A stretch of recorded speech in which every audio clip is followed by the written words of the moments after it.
जादुई फल। रामपुर गांव में एक सूरज नाम का हलवाई रहता था। उसकी अपनी मिठाई की दुकान थी। सूरज के घर में उसकी माँ और उसकी पत्नी रहते थे। सूरज की पत्नी आरती बहुत कंजूस थी। एक सुबह सूरज और उसकी माँ खाना खाने को बैठे थे और उसकी पत्नी आरती ने उन दोनों को सूखी रोटी थाली में परोस दी। अरे, अब कोई सब्जी दोगी भी या नहीं? सब्जी बनाई होगी तो देगी ना। क्या मतलब बनाई होगी? हम ऐसे सूखा खाना कैसे खाएंगे?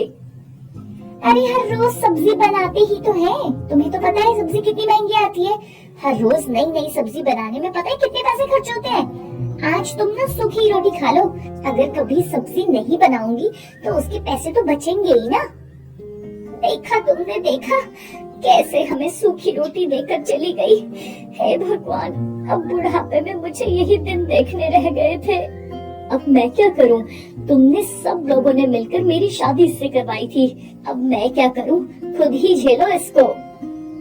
आरती के व्यवहार से सब लोग परेशान थे। वो गांव में किसी को भी कोई चीज नहीं देती थी। अगर कोई उससे कुछ मांगता तो वो सीधे मना कर देती थी। एक दिन की बात है, कुछ खाने को दे दे बेटा, बहुत भूख लगी है, कल से कुछ भी नहीं खाया। अरे हमारे घर में कुछ भी नहीं है, चले जाओ आप यहाँ से। पता नहीं कहाँ कहाँ से आ जाते हैं। बेटा खाना नहीं है तो कम से कम 2 घूंट पानी ही पिला दे। अरे तुम अभी तक नहीं गई? तुम्हें समझ में नहीं आता मेरे घर में तुम्हें देने के लिए कुछ भी नहीं है। नहीं खाना है और नहीं पानी, समझी? चलो अब जाओ यहाँ से। तुम्हें एक बूढ़ी औरत की भूख नहीं दिखाई दी? भगवान करे अब तुम भी भूखी रहो, खाना खाने के बाद भी तुम्हारी भूख शांत न हो। ऐसे बोलते हुए वो बूढ़ी औरत वहाँ से चली जाती है। उसी शाम आरती खाना बना रही थी। कितनी अच्छी रोटी बनी है, एकदम फुली फुली। मन तो कर रहा है अभी खा लूं। उफ, बहुत भूख लगी है। आरती रोटी खाने लगती है। अरे वाह, ये तो बहुत स्वादिष्ट लग रही है। और देखते ही देखते वो सारी रोटियां खा लेती है। अरे ये क्या, मैंने तो सारा खाना खा लिया, लेकिन मुझे तो अभी भी भूख लग रही है। अम्मा जी और सूरज जी क्या खाएंगे? आरती फिर से खाना बनाती है और सब साथ बैठकर खाना खाने लगते हैं। आरती जल्दी जल्दी सारा खाना खत्म कर देती है। अरे भाई थोड़ा आराम से खाओ, ये तुम क्या कर रही हो? जाओ मेरे लिए और रोटी और सब्जी लेकर आओ। हाँ, थोड़ी सब्जी और रोटी मुझे भी देना। अरे लेकिन अब तो सारा खाना खत्म हो गया है। सूरज और उसकी माँ आज भी भूखे ही सो जाते हैं। मैंने इतना सारा खाना खा लिया, लेकिन मेरी तो भूख अभी भी शांत नहीं हुई। क्या करूं? अरे ऐसे तो नींद भी नहीं आएगी। आरती रात के अंधेरे में दुकान की चाबी लेकर सूरज की दुकान पर जाती है और वहाँ रखी सारी मिठाइयाँ खा लेती है।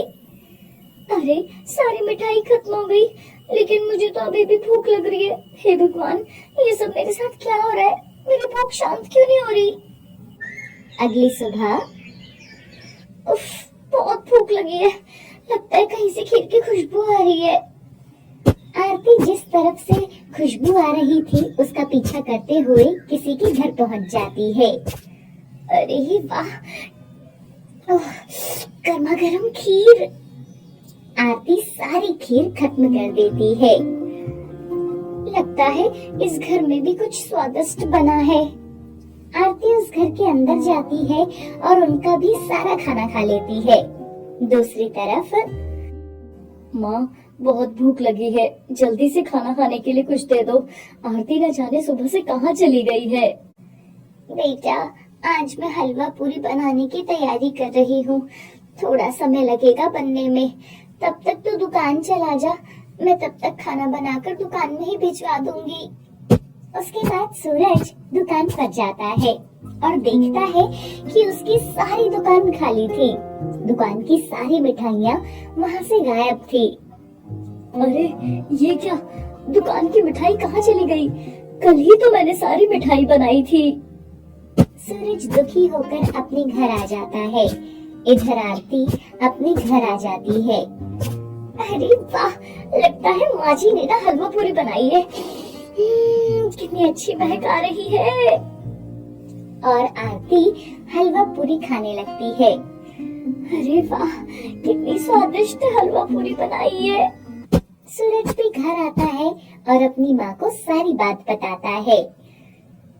बेटा, आज पता नहीं कौन गांव वालों के घरों का सारा खाना खा गया। सूरज और उसकी माँ जैसे ही अपने घर के अंदर आते हैं तो आरती ने उनका सारा खाना खत्म कर दिया था। अच्छा, तो तुम हो जो सबके घरों का खाना खा रही हो। मुझे पता नहीं क्या हो गया है, मैं इतना खाना खा रही हूँ लेकिन मेरा पेट ही नहीं भर रहा। खाना खाने के बाद भी मुझे भूख महसूस हो रही है।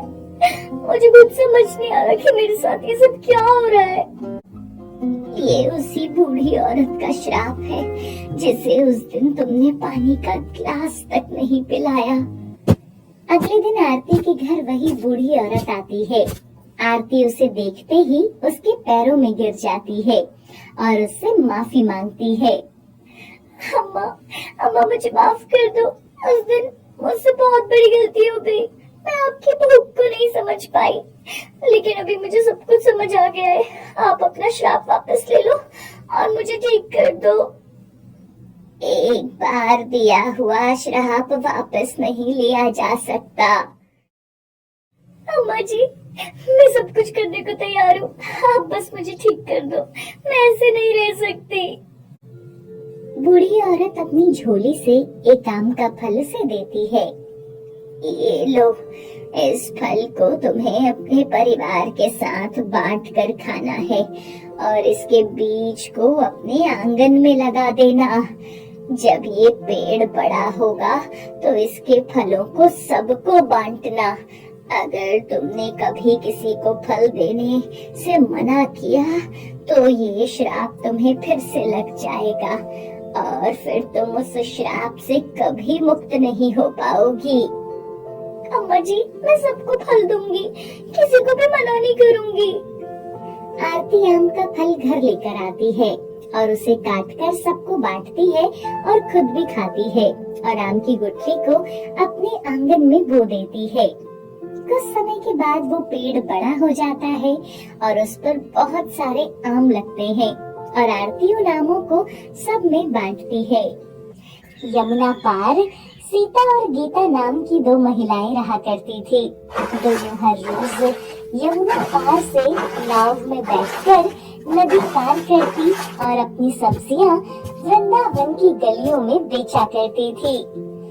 सब्जी ले लो सब्जी, सब्जी ले लो सब्जी, ताजा ताजा सब्जी ले लो। अरे बहन, मुझे 1 किलो गोभी दे दो, मुझे 1 किलो बैंगन और 1 किलो आलू भी दे दो।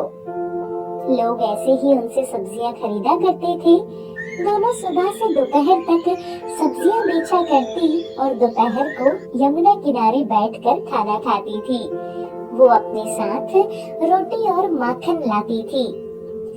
इस समय तक भूख इतनी बढ़ जाती है कि सूखी रोटी के साथ माखन भी बहुत स्वादिष्ट लगता है। हाँ हाँ, बिल्कुल सही कह रही हो बहन। खाना खाकर दोनों फिर से अपनी बची हुई सब्जियां बेचने लगती हैं और शाम होते ही दोनों नाव में बैठकर यमुना के दूसरे पार अपने घर चली जाती थी। एक दिन हर रोज की तरह दोनों सब्जियां बेच रही थी। आज तो दोपहर होने से पहले ही सारी सब्जियां बिक गई है। इस समय तो हमें कोई नाव नहीं मिलेगी। अब क्या करें बहन, इतनी देर कहाँ बैठेंगे? तभी गीता का ध्यान पास ही बने एक मंदिर पर जाता है जहाँ पंडित भक्तों को कथा सुना रहे थे। क्यों ना उस मंदिर में चलें? वहाँ वो बाबा कुछ बोल रहे हैं, चलो उन्हें सुनते हैं। गीता और सीता कभी पूजा पाठ नहीं करती थी और ना ही वो मंदिर जाती थी। उनका तो सारा समय सब्जी बेचने में ही चला जाता था। वो दोनों मंदिर में जाती है और वो बैठे बाकी भक्तों के बीच बैठ जाते हैं। भगवान ने इंसान को सोचने समझने की शक्ति दी है ताकि हम भगवान का नाम ले सकें और अच्छे कर्म करें। लेकिन सब जानते हुए भी हम अपनी इच्छाओं के पीछे भागते रहते हैं और कभी भगवान को याद नहीं करते। आपको पता है, राधे कृष्ण का नाम जपने से ही पापी लोग भी उस भवसागर को पार कर जाते हैं। तो समझे आप सब, हमें हर समय उठते बैठते भगवान का स्मरण करना चाहिए। गीता और सीता गुरु के शब्दों से बहुत प्रभावित होती हैं और शाम को अपने घर चली जाती हैं। अब वो दोनों भगवान कृष्ण और राधा रानी का नाम जपती रहती थी। उनके मुख पर हर समय राधा कृष्ण का नाम रहने लगा। अगले दिन भी उनकी सब्जी जल्दी बिक जाती है और वो अपने घर जाने के लिए नाव का इंतजार कर रही थी। गीता, तुम्हें याद है उस दिन गुरुजी बोल रहे थे कि राधे कृष्ण का नाम जपने से ही पापी लोग भी भवसागर को पार कर लेते हैं। तो क्या हम दोनों भी राधा कृष्ण का नाम लेकर ये नदी पार कर सकती हैं? हाँ, गुरुजी ने तो ऐसे ही बोला था कि राधा कृष्ण के नाम से सब मिल जाता है। और वो दोनों राधे कृष्ण बोलते हुए नदी में उतर जाते हैं और ऐसे ही वो पूरी नदी को पार कर लेते हैं। अब उन दोनों को भगवान पर बहुत विश्वास हो गया था। अब वो हर रोज अपनी सब्जियां लेकर यमुना में उतर जाती थी और सब्जियां बेच चलकर ही नदी पार करके वो अपने घर आ जाती थी। ऐसे ही कुछ दिन बीत गए। एक दिन किसी ने उसे नदी पार करते हुए देख लिया और ये बात पूरे गांव में फैल गई कि वो दोनों औरतें जादुई सब्जी बेचने वाली हैं और उनसे अब कोई भी सब्जी नहीं खरीदता था। सब्जी ले लो सब्जी, ताजी ताजी सब्जी ले लो सब्जी। अब औरतें उन्हें देखकर ही घर के अंदर चली जाती हैं और अपना दरवाजा बंद कर लेती थी। 2 दिन हो गए हैं, हमसे कोई सब्जी नहीं खरीद रहा। मुझे तो ऐसा लग रहा है कि लोग हमें देखते ही अपने घरों में छुप जाते हैं, जैसे हम कोई भूत हो। कहीं राधा कृष्ण जी हमसे किसी बात पर नाराज तो नहीं हो गए? पहले तो सब ठीक था, हमारी सारी सब्जियां बिक जाती थी। तुम बिल्कुल सही कह रही हो। क्यों ना मंदिर वाले पंडित गुरुजी को अपने घर बुलाकर पूजा करवा लें? ऐसा सोचकर वो दोनों मंदिर जाती हैं और वहाँ पंडित गुरु को अपने घर पूजा के लिए बुलाती हैं। ठीक है, तुम कल सुबह 9 बजे से पहले आकर मुझे अपने घर ले चलना। अगले दिन सीता घर पर रुककर ही पूजा की तैयारी करती है और गीता पंडित को लाने जाती है। पंडित जी भी गीता के साथ यमुना के किनारे पहुंच जाते हैं। बेटा, नाव कब तक आएगी? हमें 9 बजे से पहले पहुंचकर पूजा करनी है। इस समय तो कोई नाव उस पार नहीं जाती पंडित जी। आप चिंता मत करो, हम पैदल चलकर ही नदी पार कर लेंगे और 9 बजे से पहले पूजा भी कर लेंगे। ये तुम क्या बोल रही हो? तुम्हें पता भी है ये नदी कितनी गहरी है? कितनी भी गहरी क्यों ना हो, लेकिन राधे कृष्ण का नाम लेकर हम हर रोज इसे पार करते हैं गुरुजी। मूर्ख औरत, ये तू क्या बोली जा रही है? मुझे तो तुम पागल लग रही हो। तुम्हारे साथ चलकर मैं इस नदी में डूबकर मरना नहीं चाहता। और पंडित वहाँ से जाने लगता है। पंडित जी, आप ऐसे नहीं जा सकते, आपको हमारे घर पूजा करनी ही होगी, नहीं तो भगवान हमसे और नाराज हो जाएंगे। और गीता पंडित जी की बाजू पकड़ लेती है और उन्हें नदी में खींचने लगती है। पंडित डर के मारे चिल्लाने लगता है, छोड़ो मुझे! अरे मैं कहता हूँ, मेरा हाथ छोड़ो! बचाओ कोई मुझे इस पागल औरत से! पंडित जी की आवाज सुनकर आसपास के लोग वहाँ आ जाते हैं। गीता जय राधा कृष्ण का नाम जपते हुए पंडित जी की बाजू पकड़कर नदी पार कर रही थी और पंडित जी चिल्ला रहे थे। ये सब कुछ लोग देख रहे थे। मेरी पत्नी सही कह रही थी, ये सब्जी बेचने वाली जादुई औरतें हैं। आज बेचारे पंडित जी को ये मार ही देगी। अरे मुझे तो अपनी आंखों पर विश्वास ही नहीं हो रहा। चलो सब गांव वालों को ये बात बताते हैं। बचाओ, ये पागल औरत मुझे पानी में डुबो देगी। लेकिन पंडित देखता है कि वो नदी के एकदम बीच में थे, लेकिन वो पानी के ऊपर चल रहे थे, पानी में डूब नहीं रहे थे। पंडित ये सब देखकर बहुत हैरान था। और ये सब वो दोनों आदमी भी देख रहे थे कि वो नदी के ऊपर चल रहे हैं और वो डरकर गांव की ओर भागते हैं। ये लो पंडित जी, हमने नदी पार भी कर ली, लेकिन मुझे ये समझ नहीं आया कि उस दिन तो आप मंदिर में बोल रहे थे कि राधा कृष्ण का नाम लेकर आप भवसागर तक पार कर लेते हो, तो फिर आप इसे पार करते हुए इतना डर क्यों रहे थे? पंडित को अब सब समझ आ जाता है। बेटा, भगवान पर विश्वास होना सबसे बड़ी बात है जो तुम्हें उन पर है। मैंने भगवान की इतनी किताबें पढ़ी, लेकिन उन पर अटूट विश्वास नहीं कर पाया जो तुमने किया है।